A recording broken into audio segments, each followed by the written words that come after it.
A paz de Cristo a todos, sejam muito bem-vindos ao meu canal. Irmão Edu Moura aqui falando. Estou gravando esse vídeo aqui porque um irmão, ele me mandou uma mensagem no WhatsApp com uma série de afirmações, perguntando se essas afirmações, elas procedem. E está aqui a mensagem aqui no WhatsApp. Aqui o irmão Giovanni, isso aqui tudo. E é uma série de afirmações. Provavelmente alguém compartilhou em algum grupo. E pelo que eu vejo aqui, isso aqui com certeza foi compartilhado de algum desigrejado, conspiracionista, né? E também compartilha também, além de ele ser desigrejado conspiracionista, também ele é adepto a esses nomes originais, dessa seita dos nomes originais, Yahshua, Yashu, Yahusha, devido ao que é relatado aqui. Então a gente vai ver aqui se essas informações realmente elas procedem. Vamos ver agora depois da vinheta.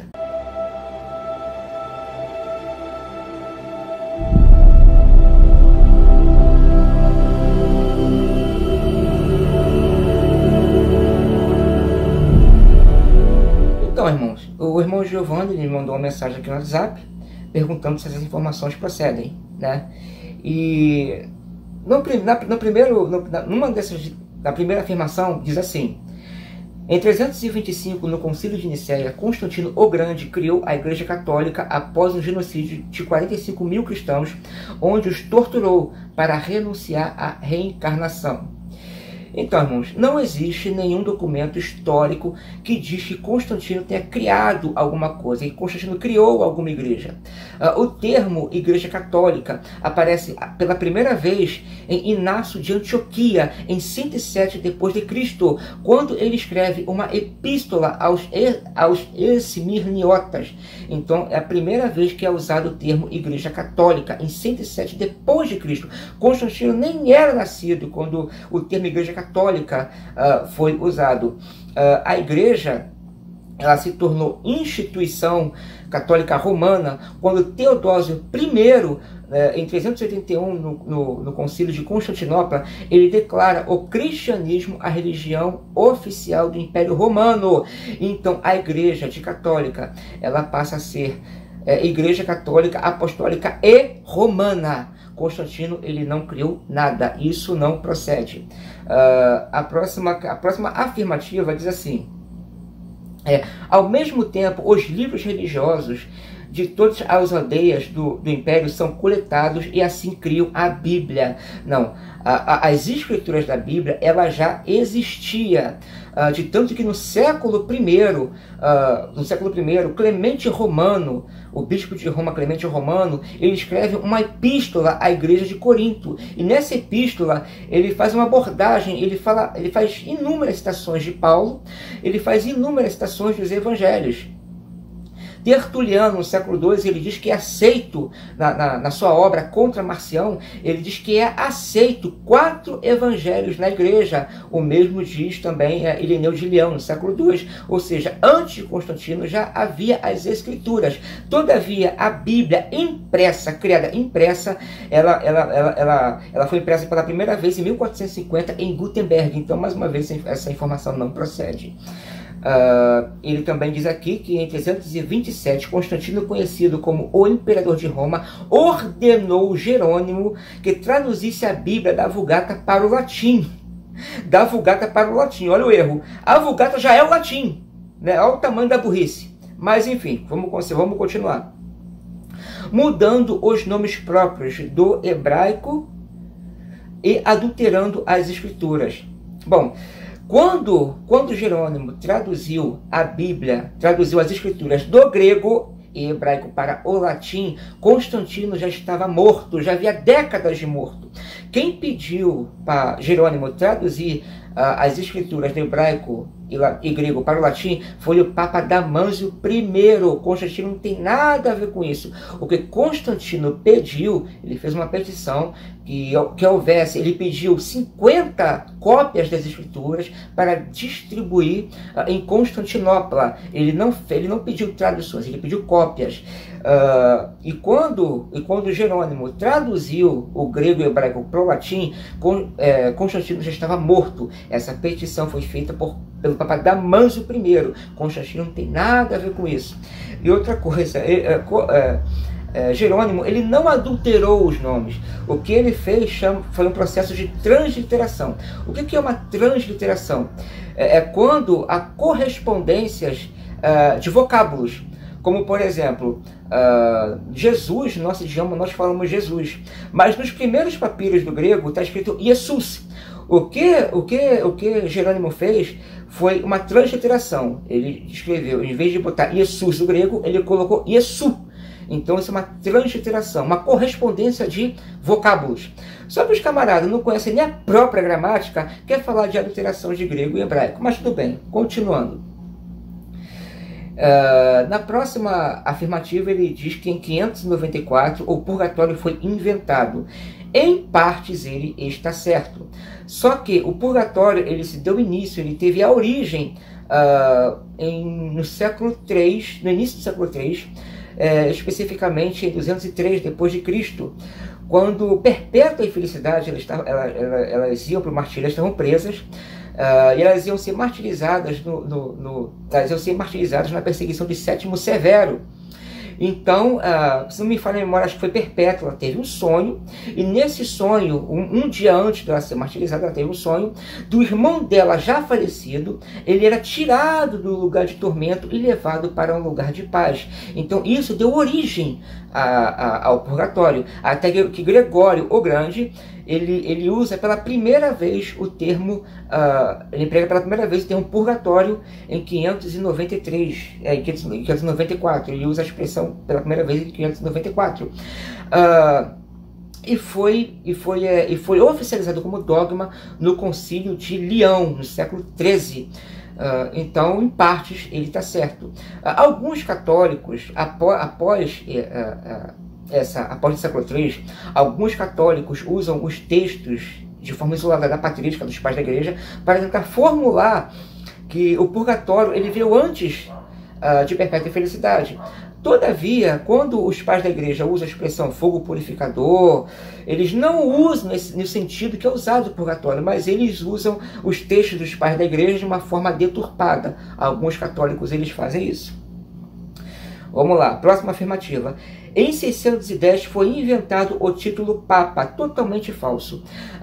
O termo Papa ele foi falado pela primeira vez no século III, lá pelo ano de 250, quando o bispo de Roma ele escreve uma carta para Heracles, o bispo de Alexandria, e nessa carta ele chama o bispo de Alexandria de Papa.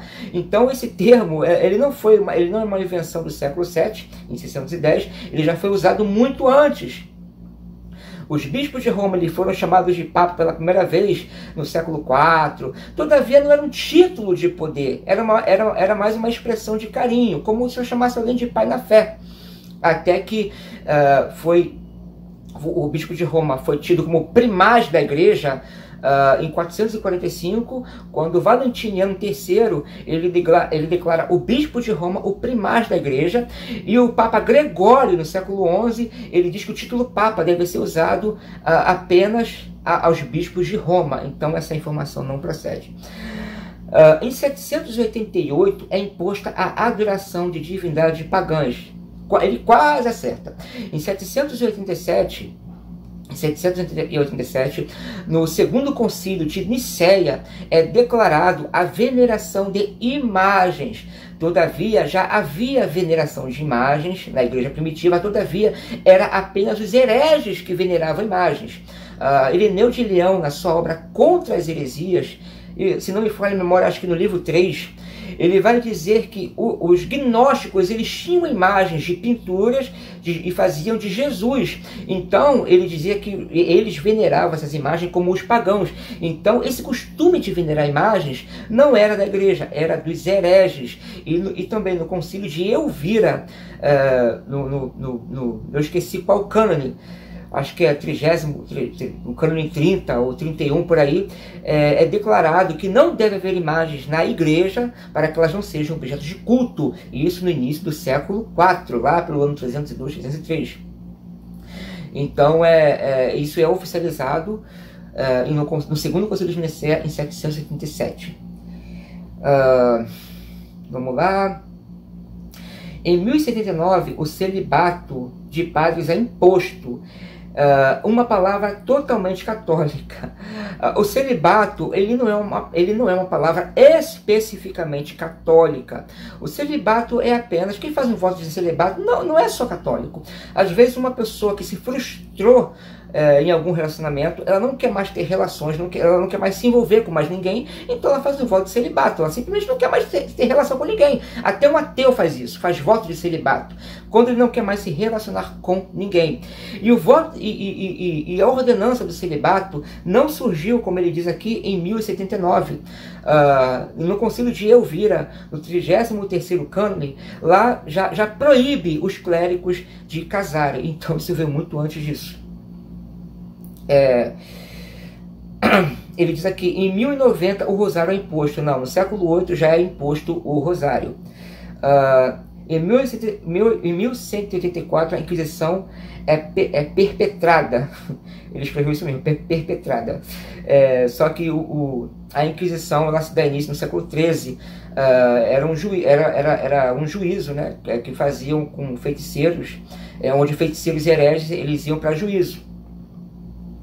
Em 1090 as indulgências são vendidas, não é em 1090, no século XIII e vai até o século XVI, quando dá a Luca em Martim Lutero e ele prega aquelas 95 teses na porta da igreja de Wittenberg para protestar contra essas parafernália católica, principalmente o poder papal e as inquisições. Em 1215 a confissão foi imposta aos padres, nisso ele também acertou. No Concílio de Latrão, acho que é de Latrão, é imposta a confissão auricular. Então, a partir de 1215 está correta essa afirmação. Em 1216, o conto do Papa Inocêncio III sobre o terror do pão, um deus da mitologia grega que se transforma em carne humana. Não, isso não se dá. Eu não sei falar essa palavra. É onde a carne e o sangue se transformam realmente na carne e o sangue de Cristo. Isso não é empregado em 1216. Os primeiros pais da igreja já tinham esse pensamento de que ali realmente era a carne e o sangue do Senhor. Você vê isso nos textos de Ireneu de Leão, você vê isso nos textos de alguns textos de Agostinho. Então eles já tinham esse pensamento, de tanto que na perseguição os primeiros cristãos eles eram acusados de canibalismo, porque eles comiam a carne e o sangue de alguém, ou seja, fazendo alusão à ceia do Senhor. Então já tinha esse pensamento. Só que aqui no Papa Inocêncio isso se intensifica, ele faz como se realmente fosse um canibalismo, algo que é meio bizarro, né? Então, muito dessas informações aqui não procede. Muito cuidado com o que você compartilha nas redes sociais, com o que você compartilha no WhatsApp, no Facebook, porque muitos desses irmãos, não vou deixar chamar de irmãos, muitas dessas pessoas são neófitas na fé, são cegos querendo guiar outros cegos. Eles não têm nenhum tipo de instrução, não conhecem gramática, não conhecem nada. Eles apenas batem em espantalhos. Eles são cegos guiando outros cegos. Então, cuidado, irmãos, com esse tipo de informação. Tem se levantado muito fake news na internet, no Facebook, no WhatsApp. Então tenham cuidado com esse tipo de informação. Antes de compartilhar essas informações, procurem a procedência, procurem por fontes, se aquilo realmente é verdade, antes de você compartilhar alguma coisa. Amém, irmão? Então fique na paz. Não se esqueça de compartilhar esse vídeo, curtir também, que isso ajuda bastante no canal. Se você gostou, curte, compartilha. Compartilha esse vídeo, né, nesses grupos, né, que tem muitos disso, esses conspiracionistas também. Leve esse vídeo para o seu amigo, para o seu irmão, e fique na paz de Cristo. E cuidado com essas desinformações. Amém? Fique na paz.